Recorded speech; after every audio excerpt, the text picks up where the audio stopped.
এই মুহূর্তে টাঙ্গাইল থেকে যোগ দিয়েছেন মাওলানা ভাসানী বিজ্ঞান ও প্রযুক্তি বিশ্ববিদ্যালয়ের অপরাধ বিদ্যা এবং পুলিশ বিজ্ঞান বিভাগের চেয়ারম্যান অধ্যাপক ডক্টর মোহাম্মদ ওমর ফারুক। ডক্টর ওমর ফারুক, আপনাকে স্বাগত জানাচ্ছি ইন্ডিপেন্ডেন্ট টেলিভিশনে।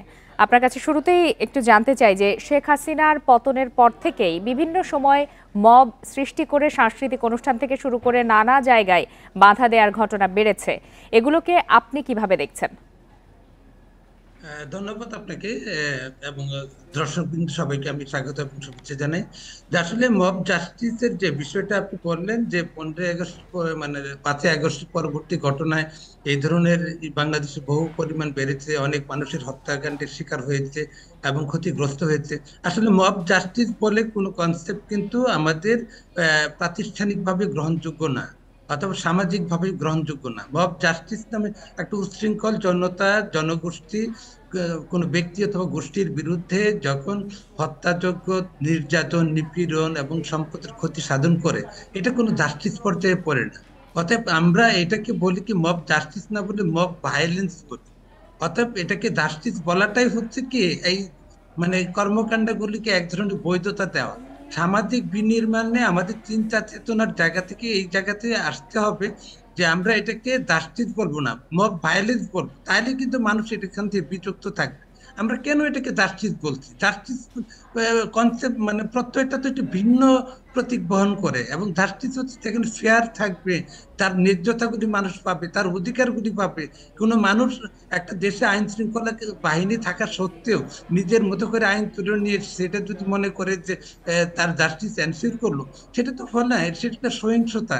অতএব এটা মব জাস্টিস না বলে আপনি এই জায়গাটিতে আমি আপনার কাছে একটু জানতে চাই, মবকে অনেকেই জাস্টিস বলে ব্যাখ্যা করার চেষ্টা করছেন।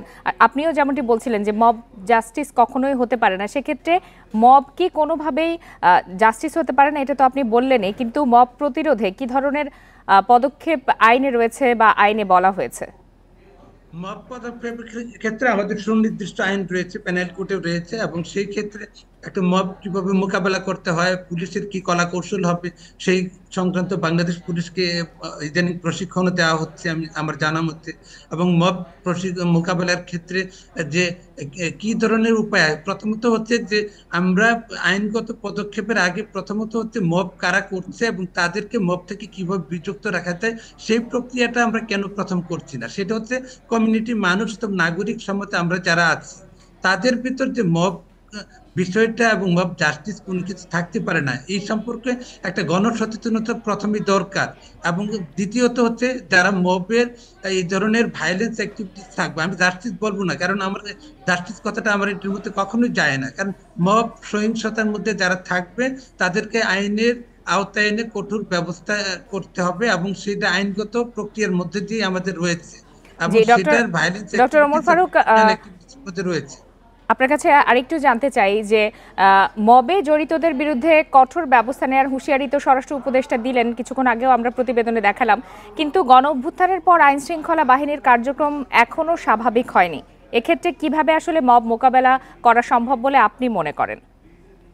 এটা আপনি খুব অত্যন্ত গুরুত্বপূর্ণ বিষয় বলেছেন, যদিও মাননীয় স্বরাষ্ট্র উপদেষ্টা এটা বলেছেন যে উনি মোকাবেলা করবেন, কিন্তু দেখেন এখন প্রথম কারণটা হচ্ছে যে এই যে মব ভায়োলেন্স কেন হচ্ছে অথবা তথাকথিত মানুষ যেটা কেন হচ্ছে, এগুলি কিন্তু অনেক ধরনের বিষয়। একটা হচ্ছে যে আমি যে বিষয়গুলো বলবো সেটা হচ্ছে আইন প্রয়োগের আমাদের যথেষ্ট অভাব আছে, এবং আমাদের প্রশাসনিক কাঠামোর দুর্বলতা আছে, আইন প্রয়োগকারী সংস্থার যেটা আইন প্রয়োগ করার ক্ষেত্রে যথেষ্ট আমাদের ঘাটতি রয়েছে, আমরা আইনগুলি যথাযথভাবে প্রয়োগ করতে পারছি না।